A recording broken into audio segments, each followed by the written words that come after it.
Yes. Welcome back to another edition of Go Long Live, another episode. I am your host, Barry Long the second, not the first, not the third. I am the second.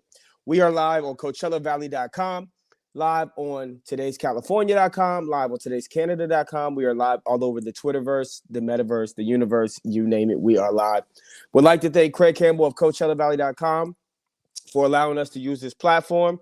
Would also like to thank Sage Alvarez for all his involvement and his help distributing the show. And I would like to thank Mo Murphy. What's going on, boss? How you doing today, man? My co-host. What's good, bro? Not much, man. How was your weekend? All good, bro. I mean, you know what I'm saying? Yeah, all good, bro. Great weekend, bro. Well, real quick, we just want to announce that Brandon Lee, he's a friend of the show. He's a professional boxer. He is from La Quinta.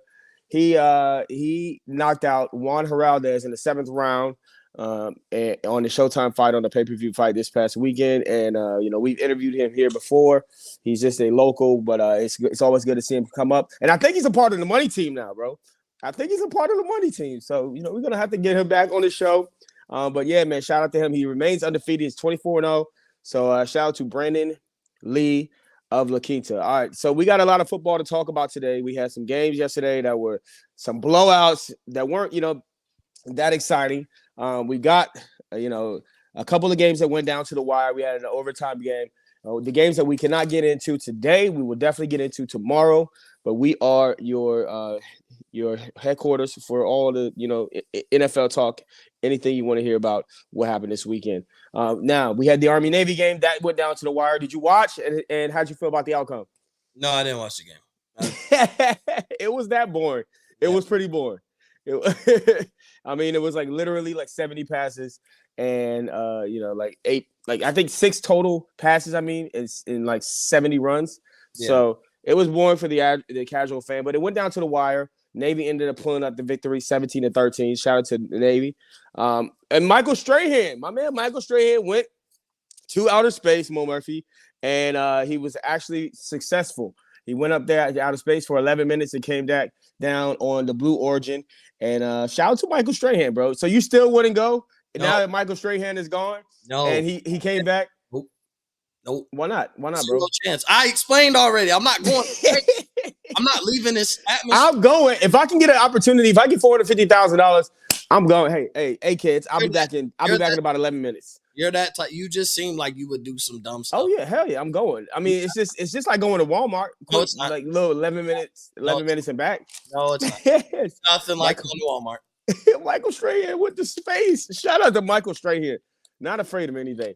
All right, let's talk about. We are the Coachella Valley's interactive sports show. Please comment. We want to hear from you. If you guys comment, we'll talk to you. We'll talk right back to you. But we had a game between the Browns and the Ravens. The Cleveland Browns came out looking really good early in the game. They got up, 24-6, and Lamar Jackson got hurt. He gets injured. He injures his ankle. Actually got carted away, which is a scary thing for any NFL fan. We know that when the car comes out, it might be a serious injury. However, he did ride in the front of the car, so I'm thinking that maybe it's not going to be a season injury. We'll find out later today. But he injured his leg, and Tyler Huntley, the backup, came in, played okay, 270 yards, a touchdown, but he did lose 2 fumbles, and those were critical fumbles because at the end of the game, the game boiled down to him having the ball after an successful onside kick from Baltimore.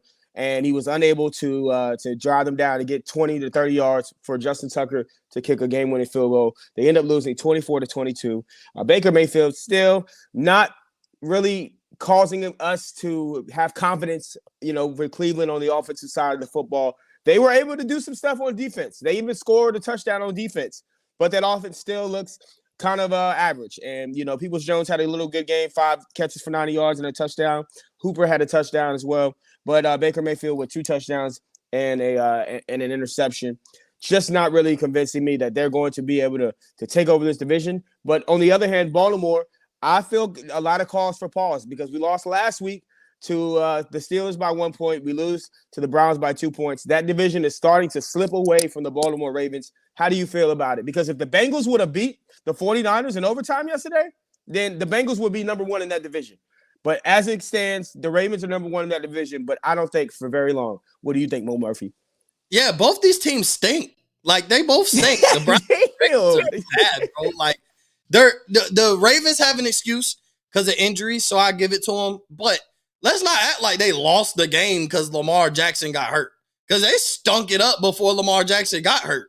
They actually, I hate to say it, but that game turned out they had a better shot at winning the game once Lamar Jackson left because he was playing bad. That the team is bad. That just due to injuries and all that the Ravens have had to battle, they're bad. And you know I hate the Browns. I just think they're bad, period. They're just a bad team that's underwhelming expectations, and Cleveland's going to do Cleveland stuff. Like, that's kind of the takeaway I got from it. You know, Huntley came in, brought a spark just because, like, this is an opportunity for him. The team rallied behind him and played well. But, you know, the Ravens are they're going to be underwhelming, I think, for the rest of the year. And it's injuries. Like, that's it. You know, I don't know if I'd be concerned about Lamar Jackson. Apparently, it's a sprained ankle, or he avoided a high ankle sprain. They actually expect him to be able to play Sunday. So I wouldn't be too concerned. But, like, Baltimore does nothing after the regular season. So, I mean, this was just a battle of two teams that are chasing playoffs and trying to win the division to go nowhere fast. That's what this matchup was about. I'm sorry. I hate to break it to you, Barry, but had they have came out hot and then lost because Lamar Jackson got hurt, I would view it totally different. But they absolutely stunk until Lamar Jackson got hurt. So this was just two teams that are both, you know, trying to win the division, trying to make the playoffs, but essentially, unless they get the right matchup, and I don't have confidence in the Ravens. You know, I haven't had the most confidence in them all year because of injury. So that's why it's not that it's just injuries. It's too many at this point. They have way too many, and they're not coming back healthy for the playoffs. Like a lot of Titans will be healthy for the playoffs. You saw what the Cowboys do. We'll get into them later, but you saw how they look when their defense is healthy. Like, it's a totally different story. The Bucs are getting guys back. Sherman came back off of IR. Like, all these other teams are getting healthy heading into the playoffs, and here the Ravens keep losing guys. So they do, and you got to be, you know, kind of, you know, we got to be celebratory of what John Harbaugh has been able to do. You know, with all these injuries, he's been able to keep this team competitive. Yeah, it's been great. I got to give him their credit at where they are right now based off all those injuries. Yeah, and I don't want to say he's a candidate for coach of the year. I mean, I wouldn't go that far. But what I would say is that he has been coaching his ass off, and he's gotten the team, you know, to 8-5 with all the injuries, with all the, you know, acquisitions that we've had to have throughout the season, picking up random guys just to fill in the roster or fill out the roster. And you got you got a team that's competitive week in and week out, even with the 5 losses. So I think that he deserves a little pat on the back. But the Ravens are the Ravens, and I don't think that they're going to make it out of the playoffs at all either. I think they may maybe make it into the first round, but I expect a quick exit due to the injuries. And it sucks because all the injuries, I was like thinking in my head last week, man, if we lose Lamar, it just goes right along with the storyline, the narrative that's been happening. But let's talk about another team that lost their quarterback yesterday, and the Washington football team, who needs a damn name. They need a damn name. It's a damn shame they don't have a damn name. They're going to have one. They're going to have one next year. Hopefully it's not the Red Wolves. Hopefully it's the Washington Warriors or something with a W. The Washington Wolves. I like that. But anyway, Mike McCarthy guaranteed a win this week against the Cowboys. The Washington football team, they go out, they lose Taylor Heineke after going 11-25, 122 yards, a touchdown and an interception. Not the best numbers, not the best game from Taylor Heineke, but he goes out with a leg injury. They bring in Kyle Allen. Kyle Allen actually, got this team back because they were down 18-0, and then they started battling back. They started having things go their way. Dak Prescott throws an interception or two that gives Washington the short field. They score, and they find themselves with the ball with down 7 and a chance to win this game, or at least tie the game and send it to overtime. They do not do that. But Dak Prescott, wasn't that impressive to me. Not that impressive. 22 of 39, 211 yards, a touchdown, 2 interceptions. This is a rivalry game. We expected it to be a tough game. Didn't expect it to be a blowout early, but Washington was able to bring it back in. And Mike McCarthy got saved because he guaranteed a win. And that anybody knows you don't do stuff like that. I thought it would be bad luck. It turned out that you were right, Mo Murphy. Y'all did get the win. How did you feel watching your Cowboys beat up on the Washington football team? Well, first off, don't let the score think that Washington was really in that game. Dallas was up 18-0. They was up 27-8 with like 8 minutes left. Dallas went to sleep, literally went to sleep and acted like they didn't put away the possibility of Washington coming back. A couple key plays, a couple dumb plays, and we find ourselves having to play defense on the last possession. But let's not act like it was such a close game the whole game. Like, Dallas dominated for 3.5 quarters, got lazy, fell asleep. No excuse. That's what happened. The defense kind of took a step back, letting big plays happen down the field. Terry McLaurin goes out. So it's almost like the defense, everybody in Dallas was just like, okay, this game is over. And Washington had a couple plays that sparked them to make them believe. So, but don't let the 27-20 score have people really thinking that the Dallas Cowboys were going to lose. They weren't going to lose this game. And we might have established that not only we got the best defensive rookie in the league, we might have the best defensive player in the league. And then you look at that Dallas defense. Dak didn't play well. I'm right with you, Barry. Dak did not play well. But the thing is, like I said, we're coming into the point where either teams start dropping off because of injuries or due to early injuries, teams start coming back and playing strong. And Dallas got DeMarcus Lawrence, Randy Gregory, and Michael Parsons all on the field at the same time for the second game in a row. We got Neville Gallimore back. Tristan Hill's about to come back. And you've seen, Trayvon Diggs play good. Lockdown Terry McLaurin prior. He did get Moss for a touchdown, whatever. Happens to the best of them, whatever. But lockdown Terry McLaurin prior to his injury, Terry McLaurin had 0 catches, 0 yards, 0 statistics. He didn't show up. But our defense played absolutely amazing. And everybody can talk about how this offense is underwhelming, not performing up to expectations. But if you're winning because of your defense and you have a strong offense and you just need them to get it together and you're still winning games in the midst of an offensive struggle, then so what? Instead of being 1 game ahead in the division by losing the Washington football team, the Dallas Cowboys are now 3 games ahead in first place of the division. So, at this point, they kind of have no worry. They have an easy schedule. 3 of their last 4 games, Giants, Washington, then we play Arizona, and we close out with Philly. At the very least, Dallas goes 3-1 in the last 4 games. So they should, if they want to be finished strong and looked at as a playoff contender, no matter how they win, they need to at least go 3-1, possibly go 4-0. But Arizona's a really great team. So I'll even count that as a loss. But they need to win their next 3 division games, finish 12-5, whether you win offensively or defensively. But like you said, Dak didn't play well.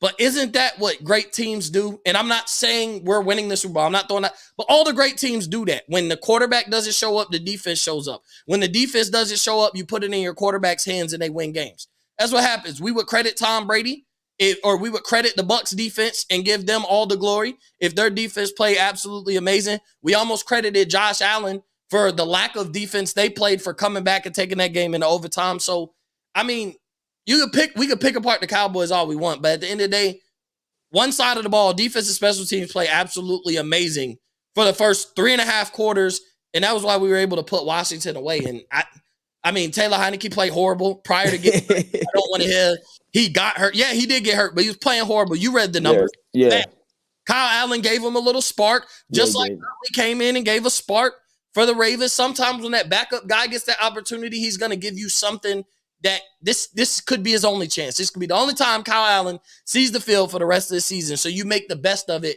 And sometimes starters get a little comfortable, a little relaxed, a little lazy. And a bad game doesn't hurt them because their job's not on the line. So, it's just Kyle Allen came in and gave him a spark. Terry McLaurin goes out in that offense, still plays amazing. Come on now. And I was rooting for Kyle Allen, in that game because people know Washington football team is near and dear to my heart because I'm from that area. But Washington football team, Kyle Allen, he was brought there because of the relationship that he had with Ron Rivera and the past they have in Carolina. But he provided a little spark. And you're right about the Cowboys. The NFL season is all about ebbs and flows. There's going to be times where you look a little dead, like you come out a little flat in games, and but the Cowboys seem like they're getting their swagger back on defense, especially with those takeaways. They're healthy. They look good yesterday. They're healthy, and you're right. They might have the best defensive player, not just the best rookie, the best defensive player. And it's crazy that Michael Parsons doesn't even pass rush most of the time. I mean, like they're all that have a percentage. We got DeMarcus Lawrence and Randy Gregory back. We got Neville Gilmore at defensive tackle back, and we're getting Tristan Hill back before the playoffs. I know that much. He was, during all these injuries, he was getting after the quarterback, but now, like, he gets to go back to his natural – he's an edge rusher / linebacker. He's Von Miller. Like, will he have that great of a career? Injuries, regression, and all that could cause him. But right now, he is a prototypical Von Miller. Like, that's his comparison. He's great coming off the edge. He's great in coverage. You seen times yesterday where he was 11 yards off the line of scrimmage, defending passes, having opportunities to get interceptions. Sack fumble for a touchdown. Like a big sack on third down to stop Washington when they were moving the ball about to cross the 50. Like, that man literally, he does it all. And as a rookie, so it is those, like, when you're playing that great, like, this is how we've seen all-time great pass rushers, linebackers play early. And you knew when you watched that guy, he's great. And what he does, you don't really game plan. It's tough to game plan for a pass rusher. He is going to start getting double teamed. He is going to start getting triple team essentially. So you're going to take him out of the game, and you're going to leave DeMarcus Lawrence with an open lane to the quarterback. You're going to leave Randy Gregory one-on-one to get to the quarterback. So when you do have guys like that, and then you have a complement, a guy like DeMarcus Lawrence and Randy Gregory and Tristan Hill and Neville Gallimore on it's going to make it shaky. The Cowboys will be getting after quarterbacks for the rest of the season. I can promise that. Whether they get after them all the way to the Super Bowl or not, I don't know. But they will wreak havoc on quarterbacks for the rest of the year. For as long as they have a game scheduled, the quarterback should be worried, because you can't triple team, Micah Parsons when you got Randy Gregory and DeMarcus Lawrence coming at you too. So it's going to be tough to prepare for that front six, if you want to call it. I don't know if it's a full front seven, but that front six of Parsons, Van Der Esch, and that defensive line, it's going to be tough to prepare for them. Yeah, and it certainly is. And I think that maybe Super Bowl is not out of the realm of possibility. I'm not going there. I don't want to do that. don't doubt. Let's not jinx it. Let's not jinx it. All right, let's talk about the Chiefs, man. The Chiefs and the Raiders. Let's talk about it. 48-9. I don't want to talk about the Chiefs because I earlier on the season I said that the Chiefs were done. I said that they were at 2-4. I was like, oh, the Chiefs are done. They're not going to win. They're not going to make the playoffs. They're not going to make the playoffs. I said that. He's not talking about that. What else did you say? You know what? Because y'all, we love our people that watch. We love our lives. So I'm going to do you guys a favor. Barry, you owe us an apology. You owe us an apology for doubting Andy Reid and Patrick Mahomes and the Kansas City Chiefs with the honey badger on the other side. Did you see how he played yesterday? Yeah, I know. Amazing yesterday. Yeah, he did. Honey got badger. an interception too. He looked like LSU honey badgered, and Patrick Mahomes. All their running backs scored a touchdown. I know.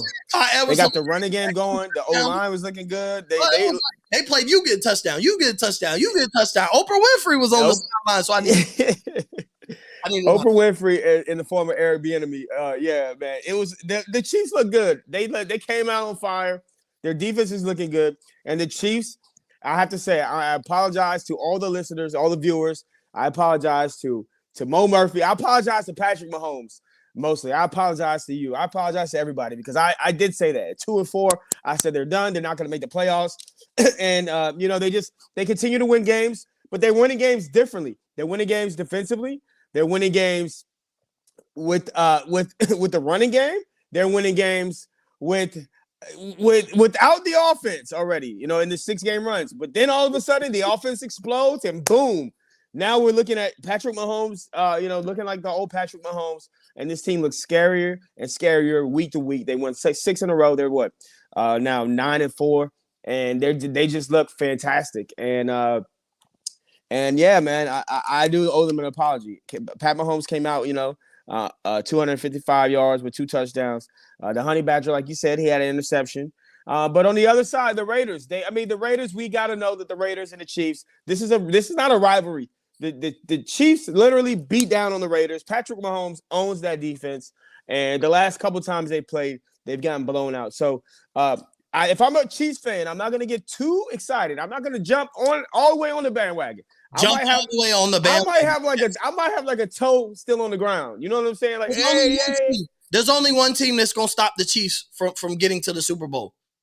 And The who was that? The Patriots, Buffalo, that's it. No, not the Buffalo Bills. the Ravens. Ain't nobody believing in no Buffalo Bills. You said the Ravens? No, I said the Patriots. Oh, Okay, all right. only team.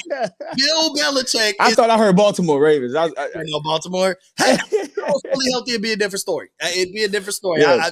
I've stayed Yeah, consistent. the Patriots have a good chance of beating them, but when it boils down to it, I don't know if Mac Jones can make those throws. Yeah, that Patrick Mahomes is going. He might not have to. That Belichick, that Patriots defense, something different. Man, he might not have to make them throws. You got 3 passes and they beat the Buffalo Bills in cold weather. Let's just put it like that. Like I'm just 3 passes and they beat a team that you would consider a contender in the AFC. So I mean, hey, everybody, all the great teams have been not consistent on how they're winning. They've just done it in every way. The Patriots, the Chiefs, the Cowboys. Who else been winning games? The Bucks. Everybody's just figuring out. The Cardinals. Here's my circumstance. Here's what's going on today. How do we win in spite of that? And that's what all the contender teams have been doing. The division leader. Look at the Packers. No matter what, they're figuring out winning games. Justin Fields played, we'll talk about that, but Fields played amazing. Just all these guys, the teams that we look at as contenders are figuring out how to win in spite of a lack of performance on the offensive side, on the defensive side of the ball.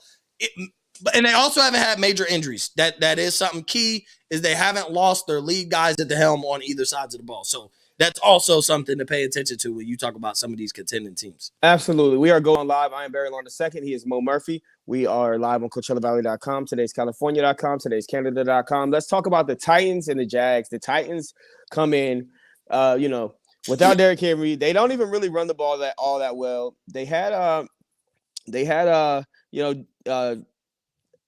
Brian Tannehill. He scored a rushing touchdown. They just came out and they look like the typical team that they've always been looking like. And without that strong running game, the defensive side stepped up, and Trevor Lawrence looked like complete trash. 24-44 interceptions. The real story of the game was the Jaguars rushed for a total of 8 yards between 3 different guys. A total of 8 freaking yards. That's all they could get out of that O-line, out of that running back core, and Trevor Lawrence. 8 yards. When I saw that, I was floored.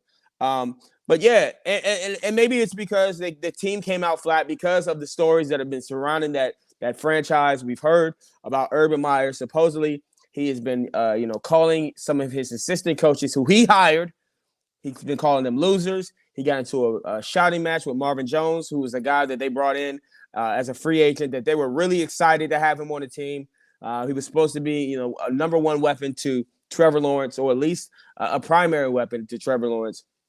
And we've also heard about, that he came out and he responded to the story, being asked about it. He said that whoever leaked that story is fired basically immediately. In seconds is the way that he termed it. But we'll see. Maybe it's because of that. But, Urban Meyer, we all know that he's really not the greatest guy in the world. We've seen other stories about him, in his past stops. I know you are fond of him because he was an Ohio State guy. But there's a lot of, where there's smoke, there's fire. And Urban Meyer has not, where there's smoke, there's urban fire. But Urban Meyer has not always been the most stand-up guy. And so maybe that's the reason why they look so terrible. Or maybe they're just tanking because they're trying to beat the Lions for that number 1 overall draft pick. But either way, the Titans were able to come out with a victory. And, if they get healthy, this team is still going to be tough. As long as they keep winning games and keep, staying right there at the top of the division, I think that this team is going to be very tough if they get Derrick Henry back. How do you feel about the Titans? And Urban Meyer. Okay, so the Titans, they did what they were supposed to do. Like, it's just simple as that. A team who still wants to be in contention is planning on A.J. Brown coming back, being healthy for the playoffs. Julio just came back. Derrick Henry is expected to be back a week or two before the playoffs, if not definitely by the playoffs. So they did what they were supposed to do. Just win those games against bad teams like you're supposed to. Don't go 0-2 on the year against Jacksonville Jaguars when you're looking at coming back healthy and making a Super Bowl run. But when you talk about Urban Meyer, he's a loser. Like, he did in college. Bro, what he did in college is irrelevant in the NFL ranks. And we've talked about this how many times? Sometimes coordinators are not meant to be head coaches. Sometimes college head coaches are not meant to go to the NFL and coach, right? How many guys we seen go from from college to the NFL and be uberly successful? Cliff Kingsbury is 10-2 right now. Still got to prove himself. He got to prove himself. He hasn't done nothing yet. He's won in the regular playoffs to this point. They folded late last year. Real success is in the playoffs, right? We don't consider guys great. Great regular season is like a what do they call it? Like a consolation prize. Yeah. Great regular season quarterback. You're Tony. Like kissing your assistant. Yeah, like you're. Wait, whoa, no, but okay, but like you're Tony Romo. You know what I'm saying? But like, known as being great. I love Romo.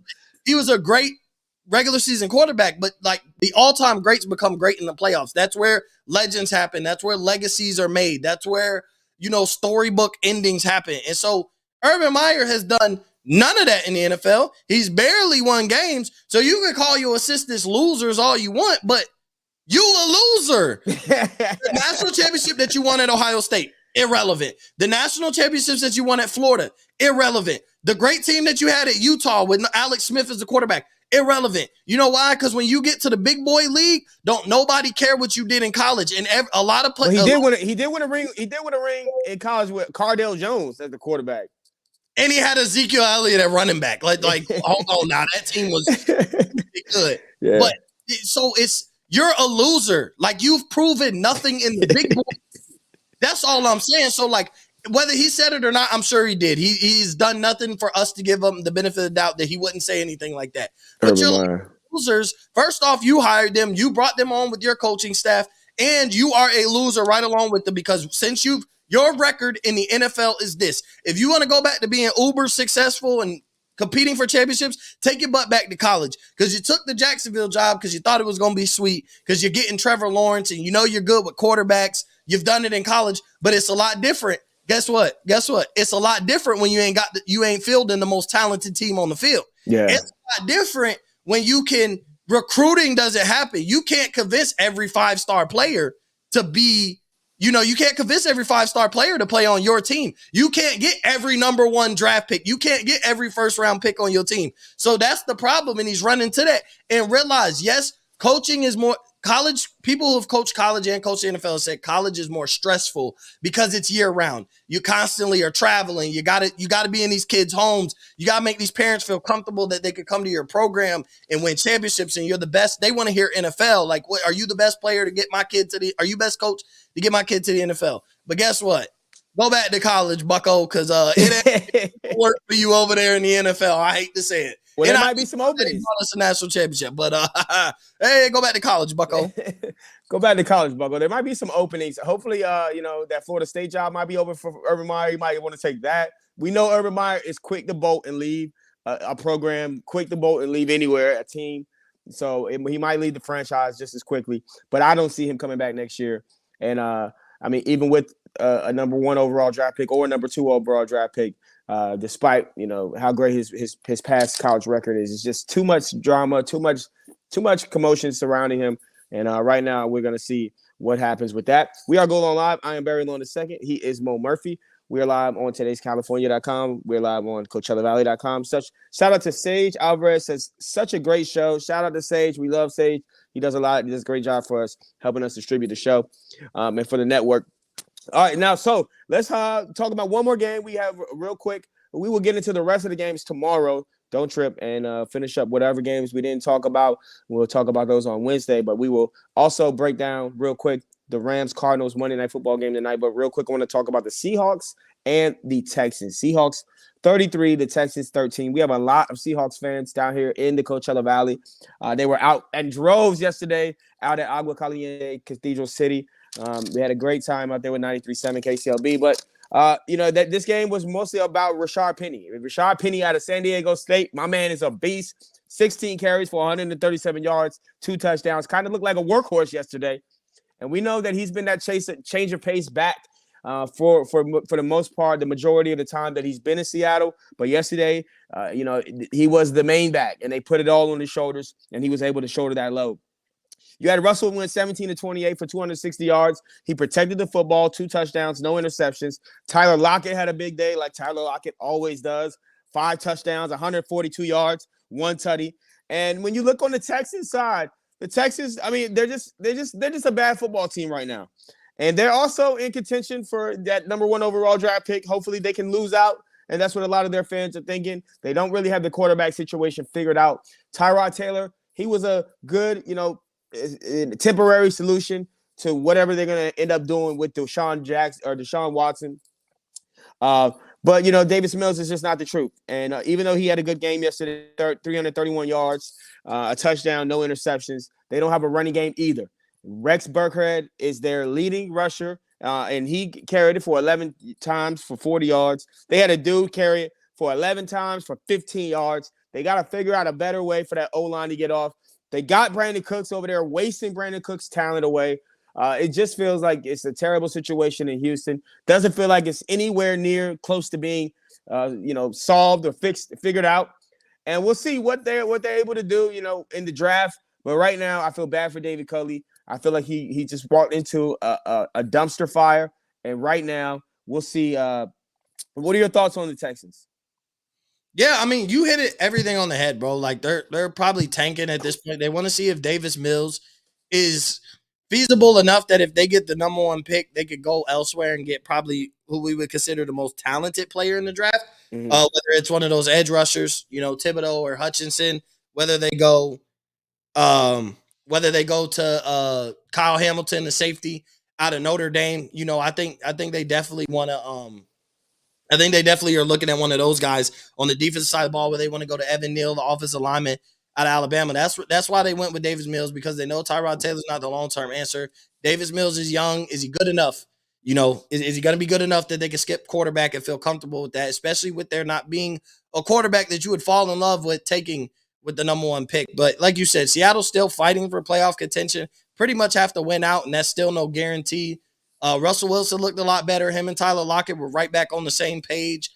These are games like for somebody like Seattle who needs to finish the season essentially possibly undefeated. Games like this is where you go in there. They struggled early, handle business. They played it close, but this is momentum. This is when guys start believing they can. You get the best out of you against a bad team, and you start rolling from there on out. So, I mean, you nailed everything on the head. It's like almost like I'm just trying not to say the exact same. Yeah, for sure, man. We are Go Long Live. I am Barry Long II. He is Mo Murphy. We are live on CoachellaValley.com. We appreciate everybody for tuning in. Now, tonight we have a Monday Night Football game between the Rams and the Cardinals. I am really on the fence about who I want to choose in this game, man, because this is going to be one of those games where, it's not going to really matter on both sides at the end of the day. Both of these teams are going to make it into the playoffs in the NFC. But it really is going to kind of, give us a gauge on whether or not the Rams are that good as their record says and indicates, and whether or not the Cardinals are as good as their record indicates, because they're 10-2 and they've been rolling, but they've been rolling on the road and they've been rolling against bad teams. And we'll see. They play a good team at home tonight. It'll be interesting to see whether or not they can win at home and whether or not they can win against a team that has been, in their butt the last couple of seasons. What do you think? Who do you like, the Rams or the Cardinals? So, because you might not have been aware, Jalen Ramsey and Tyler Higbee are out tonight. So, this was a toss-up game. But now, like, DeAndre Hopkins is back from injury. No Jalen Ramsey to shadow Hopkins. They also have Green. They got Christian Kirk. They got Chase Edmonds back. James Conner been running the ball well on top of that. They're running this, efficient. Great at stopping the run. This just screams to me now, no Ramsey, no safe, no safe haven for Matt Stafford by losing his tight end. This just tells me Arizona. I know you're rocking with Arizona too. I don't think, does Ramsey change your pick? I'm gonna ride with the Cardinals. Okay, I really don't. Safe. Usually we like to go against each other just so somebody. You know what? We're doing it. I got the LA on today. And last I checked, is Cooper Kupp playing? Do it for the Valley. I give it. Do it for the Valley. Go ahead and do it. I'm going Rams, man. Forget it. Let's just throw it out. Let's just throw it out the window, man. I'm going Rams, man. But you also don't believe it, so it's all good. You also don't believe it, so it's fine. I'm going Cardinals, guys. I'm not gonna let them go out on the limb. We're gonna jump off this cliff together, and we're gonna live or die by betting on for sure, man. Place the bet, be rolling. Let them know where they can find you at, boss. Yeah, you can find me at Upper Flames Pod on Twitter, Instagram, _Cheese15 on Twitter, Instagram. You can follow me now on TikTok What? Mo_cheese15. I'm late to the game. I just made a TikTok yesterday and released. You doing TikTok? TikTok. No, I do not dance. I do not do dances. We're going to be promoting clips from this show, from Up in Flames. We're gonna have clips for things. You know, me and Barry are going to do better. More if you got TikTok, man. I don't be doing that. But we're going to be clipping this show and posting that, things like that, bro. Get a lot of traction. But, you know, I posted my first video on TikTok, so bear with me. I'm a new guy here when it comes to it. I only created it to troll one of my guys at the network who's a huge Washington fan. And on their win streak, he's dropped a video so I dropped the same video laughing at them. So, you know, just a little troll job, but forget it. We're going to use the TikTok platform. Hey, we're using the TikTok platform and we dropping dance videos. Coachella Valley to the moon over there on TikTok. So just make sure you go check us out. Mo Murphy and I will release a TikTok. We will be synchronized dancing right here on the screen. Y'all find me on Y'all find me on Twitter at Radio Barry Long, and y'all find me on Instagram at BarryLong_2. Remember, stay focused, stay motivated, stay inspired. Remember, you're capable of doing anything, so go out and do it. We'll talk more football tomorrow. Thank you all for watching. Peace.